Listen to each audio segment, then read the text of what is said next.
Geiger Nuttall law.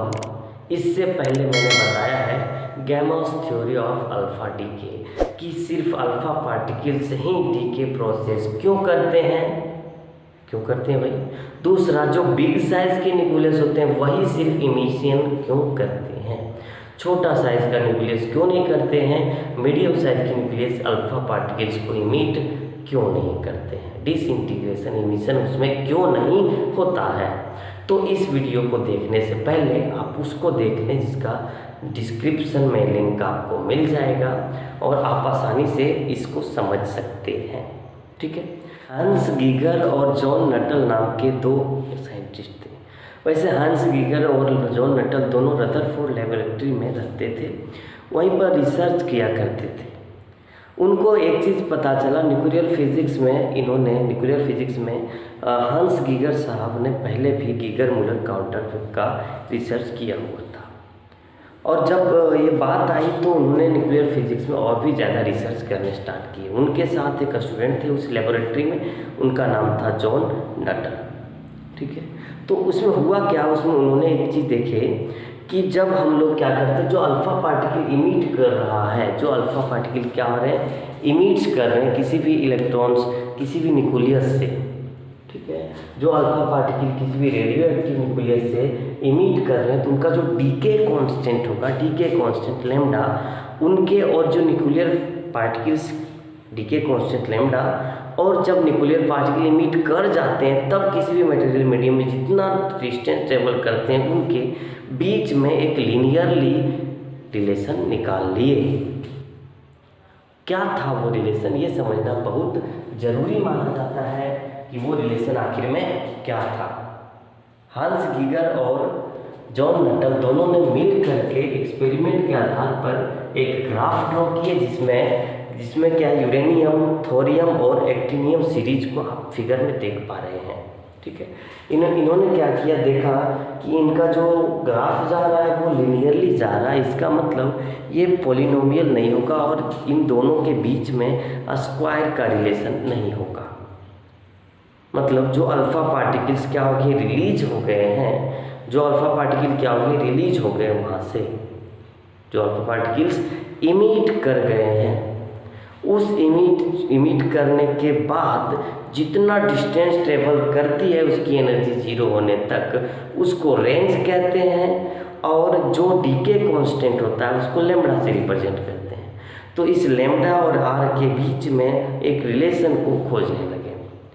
Experimentally खोजते खोजते उनको पता चला कि अगर हम लोग दोनों का लॉग ले लेते हैं, लॉगरिथमिक लेते हैं डीके कांस्टेंट का और रेंज ऑफ न्यूक्लियर पार्टिकल्स का, तो वो लीनियरली वेरी करता है।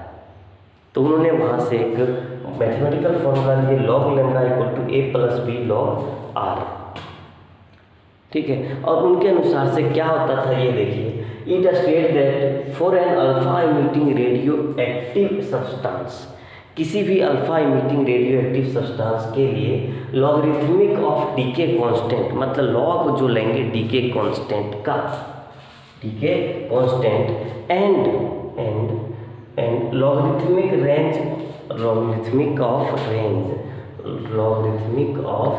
Range R in air medium. उन्होंने किस में लिया, एयर मीडियम में, air medium of the emitting particles, जो अल्फा पार्टिकल इमिट कर रहे हैं उसका, यार in linear relation to each other, दोनों के बीच में रिलेशन लीनियर होता है। और ग्राफ से यहाँ पर इन्होंने बताया ये फॉर्मूला दिया। आप अगर इस फॉर्मूले का प्रूफ चाहते हैं तो आपको अगला वीडियो विजिट करना पड़ेगा। आगे इन्होंने एक और लॉ दी, उसको हम लोग देखते हैं। वो लॉ किस पर बेस्ड था, वो लॉ था एनर्जी पर बेस्ड, कि जो हाफ लाइफ पीरियड होगा या तो यूँ कहें कि उन्होंने बहुत सारे अलग अलग रेडियो एक्टिव एटम्स के, रेडियो एक्टिव न्यूक्लियस के बारे में डिस्कस की। उन्होंने अलग अलग रेडियो एक्टिव न्यूक्लियस के बारे में डिस्कस की, यूरेनियम, थोरियम, एक्टिनियम, इन सबों का।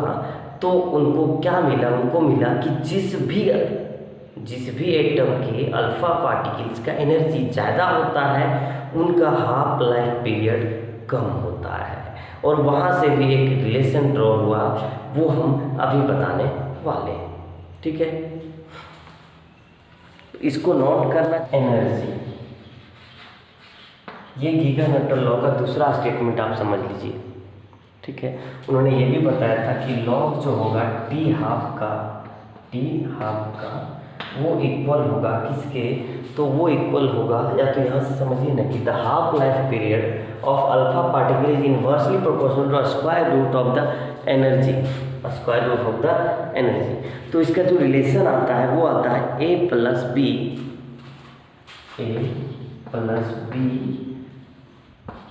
Z by root Q. ठीक है, ये इसका रिलेशन होता है। आई होप आपको यहाँ पर दिखाई दे रहा होगा, और नहीं तो हम है ना यहाँ पर आपको दिखाई देने के लिए, देखिए दिखाई दिया होगा। यहाँ पर मैंने क्या कि लॉग टी हाफ जो होगा, टी हाफ का मतलब जो हाफ लाइफ पीरियड जो होगा किसी भी एटम का, ठीक है, एटम मतलब कौन सा एटम, जो न्यूक्लियर प्रोसेस करता हो, जो एटम क्या करता हो, इमिशन अल्फा पार्टिकल्स का करता हो, उसका equal to A plus B Z by root Q होता है। ठीक है, एक चीज़ मैं आपको बता दूं, जरा ध्यान से सुनिएगा कि यहाँ पर इसका मतलब ये हुआ कि जिस भी अल्फा पार्टिकल्स का एनर्जी ज़्यादा होगा, उसका हाफ लाइफ पीरियड कम होगा। ठीक है, और दूसरा जिसका हाफ लाइफ पीरियड कम है उसका एनर्जी ज़्यादा होगा। ठीक है, मतलब जिसका एनर्जी ज़्यादा होगा वो फट से निकल जाएंगे वहाँ से और बाहर आ जाएंगे। कहाँ से, न्यूक्लियस से बाहर निकल जाएंगे। ठीक है, तो बच्चों मैं ये बताना चाह रहा हूँ कि जो डेरिवेशन है गैमोस थ्योरी का और गीगा नट्टल लॉ का, ये हम दूसरे वीडियो में आपको पहुँचाने की कोशिश करेंगे। ठीक है, तो चैनल को लाइक कीजिए, सब्सक्राइब कीजिए और शेयर भी कीजिए अपने दोस्तों के साथ।